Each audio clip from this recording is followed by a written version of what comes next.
guys, Aiden here, and I just got back from the movie theater seeing Batman vs. Superman: Dawn of Justice. And I'm going to be reviewing this new movie with my dad. Hey guys. So Dad, what did you think about this movie? Okay, so honestly, like that's a tough question to answer. Yeah. There's a part of me that really liked it, and I thought there were some really cool parts in it, and some stuff that I liked. But I walked out of the theater, and I mean, we said that. Like, the first thing we said to each other was, what do you think? Yeah. And honestly, like I said, I don't know, and that's still how I feel right now. Yeah, that's kind of how I feel too, because and one part of me is like, this was just like, I thought it was a cool movie, like, the action was pretty cool, and I thought it didn't really get boring, but then there's another part of me that's like, this was kind of confusing. The trailers kind of gave a bunch of it away, so it was kind of like, you know everything that's gonna happen, and it was kind of all over the place. Like, I kind of didn't know what was going on at some points. So let's say this first, okay? We said in the title of this video, and we mean it, that we're not gonna have any spoilers here. Yeah, no spoilers. So I'm gonna Aiden's letting me do a separate video. We're going to do a video with all the spoilers and the Easter eggs and the theories and all that, a different one that'll come out too. But in this one, we're not going to spoil anything. We're not going to talk about the Easter eggs, but we'll still just kind of give you a general idea of what to expect. And you said it, and I'll just say it again. Yeah. If you watch the trailers for this, there's stuff in the trailer, and we won't say what because that could be a spoiler, I guess. But there's stuff in the trailers that you kind of go, wow, I can't believe that's in the trailer. And it really does ruin the end of the movie for you. Yeah. And so the whole way they did this thing just surprised me. Let's talk about the characters for a minute. Let's start with Batman. Okay, I really liked Batman in this movie.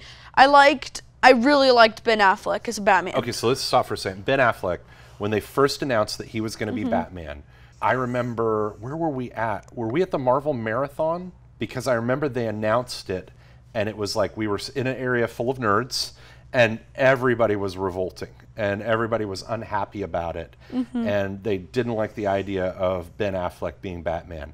And I think he may be my favorite Batman. He was probably my favorite Batman too. He definitely was my favorite Bruce Wayne.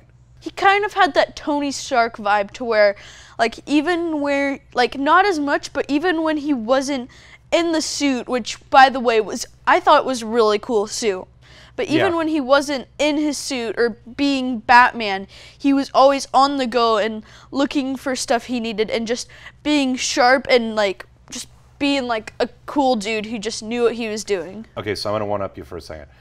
He's my favorite, I started to say Tony Stark. He's my favorite Bruce Wayne, but not my favorite Batman. My favorite Batman, it's Will Arnett, right, who does Batman in the Lego movies.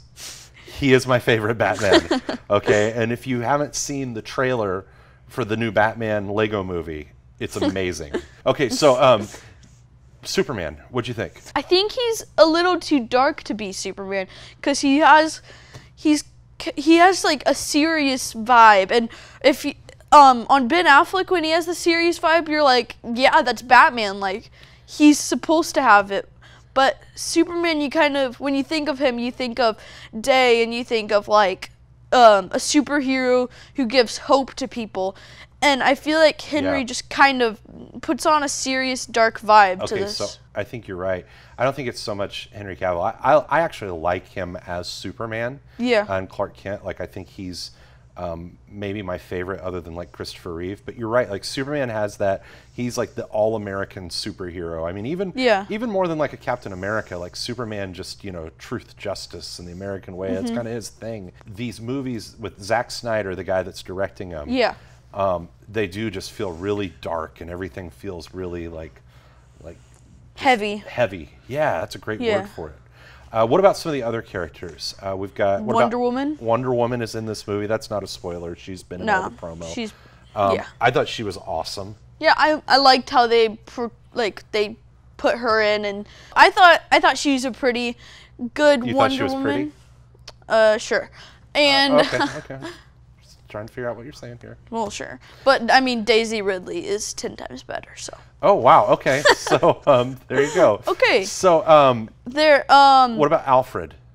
played by Jeremy Irons. I feel like he was a little young to be an Alfred. Was it really? He just seemed... I thought he was great. Really? You didn't like him? Well, no, I liked him. I really liked this Alfred. Like, I didn't think... I thought he was a good Alfred. He just seems like... Too young. He seems too young. Because when you think of Alfred, you think, like, old, bald servant guy. Old, bald servant guy. Who helps Batman. He's not bald. Okay. Speaking of bald. Partly bald. All right, there's one character that we have to talk about. Because Lex. For me, he almost ruined the entire movie. So Jesse Eisenberg, honestly, like, to me, he seemed like the Riddler playing Lex Luthor. Yeah, he seemed to... Yeah, wow, that's really good. You could have his role. Good. You said, we were talking earlier, you said you thought he was more like the Joker, even. Yeah, it just felt like he was always trying to, like, he was always, like, smiling and stuff, and, like, being such a, like weird, creepy, weird character, as where Lex Luthor is just like. Lex is so smart. Yeah. Like, Lex is always like moving things around, and yeah, this seemed like the Lex Luthor that would be like parked in the back of a parking lot in a white panel van or something. Like, he's just a creeper guy. Yeah. And the hair was weird, and I was disappointed in Lex, and that's sad because I think he's a great actor. I just didn't like that role. Let's talk about the scare factor on this thing for little kids. I mean, this is a PG-13 movie. They've said that they're going to release an R-rated cut when it goes to Blu-ray. What do you think for kids? I mean, you're 12. What do you think? I think that there was some stuff that was probably a little scary for kids. Like, there's even some stuff that made me jump. Okay, as a dad, I would stretch it and I would say probably need to be, like, I'd say probably 12 and up for this movie. Okay. Like, I would say the PG-13 rating is probably well-deserved. Yeah. If you've got somebody that's 10, 11, 12 that can see superhero movies and not be scared and not have nightmares and stuff, then I would say that's okay. But PG-13 is probably right on for this thing. So, the only other thing I'd say about this, I think people are talking a lot about the Justice League. Yeah. And we won't ruin anything for you. There are several Justice League members who make appearances other than Wonder Woman, Batman, and Superman. Yep. But the big question has been, how much are they in this movie? Is it too many people in one movie? They're barely in it. Yeah, like a few seconds. And I'll say this too, just so people know that we're not like DC haters. No. We've seen all the Batman movies. We've seen the Superman movies. We're not super into the comics, but we're not super into Marvel comics either. I was. You've not been so much. Yeah. But we watch, I mean, Flash is probably our favorite TV show. Probably, yeah. It's a great, great show. Grant Gustin should absolutely be the cinematic Flash. I hate that he's not, because he's awesome. And you met Danielle. Yep, at Hannah Baker, not Panamaker. Hannah Baker at Kamikaze. Kamikaze. We watch Arrow. We watch all that stuff. We watch all the animated shows, so we're aware of the DC universe. Like the DC universe, still this movie just felt dark and kind of hopeless. And I struggled to come out of it. Like, I came out of Winter Soldier, loving it. Couldn't wait to see it again. Have seen it probably 3 or 4 times. So Winter Soldier is just a great, great movie. Came out of this not sure if I'd want to go see it again, or at least not for a while. So, all right, you rate these movies. What would you rate this movie? Ooh, out of 5 stars. I think out of 5 stars, I think I'd probably rate it around a 3, maybe a 3.5 stars. Well, thanks for letting me review the movie with you, Aiden. Yeah. I mean, I did pay for you to go to the movie, so I guess that works out. True.